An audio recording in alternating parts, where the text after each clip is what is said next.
My beautiful castle high on the hill, almost impossible to seize. I've always loved it. When I heard Cromwell wanted my home, there was no way I'd let that happen. I'd fight to the death for it. The battle was hard, but we were winning. The gunner in charge, John, asked for drinks for his men. We'd exhausted our supply of ale, so I served them buttermilk. This enraged them, John in particular. I never liked that man.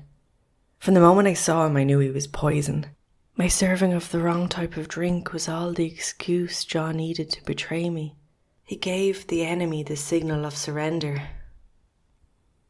They entered my castle and blew it up, killing me in the process. My death was swift. I didn't even know I was dead until I saw what was left of my body. John gloated over it. His happiness was short-lived. Even Cromwell thought John a traitor and ordered him to be hanged. I never got to see John take his last breath. They dragged him away and killed him elsewhere. I couldn't even tell you where, for I didn't follow.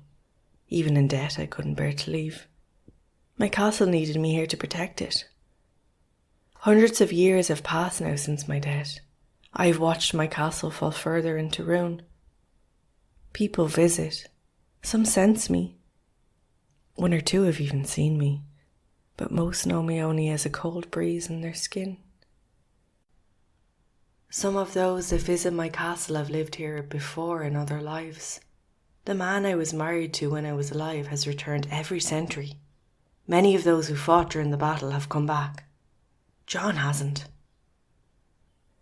But this morning, as the sun was rising red, I knew the day would bring John with it.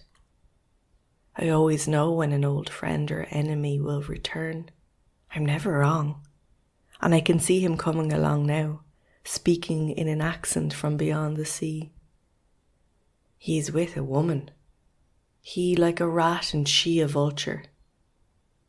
She waits for him at the end of the hill, citing bad knees as an excuse not to climb. I watch as he looks around. The poison still seeps from him. In this life he's been just as traitorous. When minutes have passed, I reveal myself. "Hello, John," I say.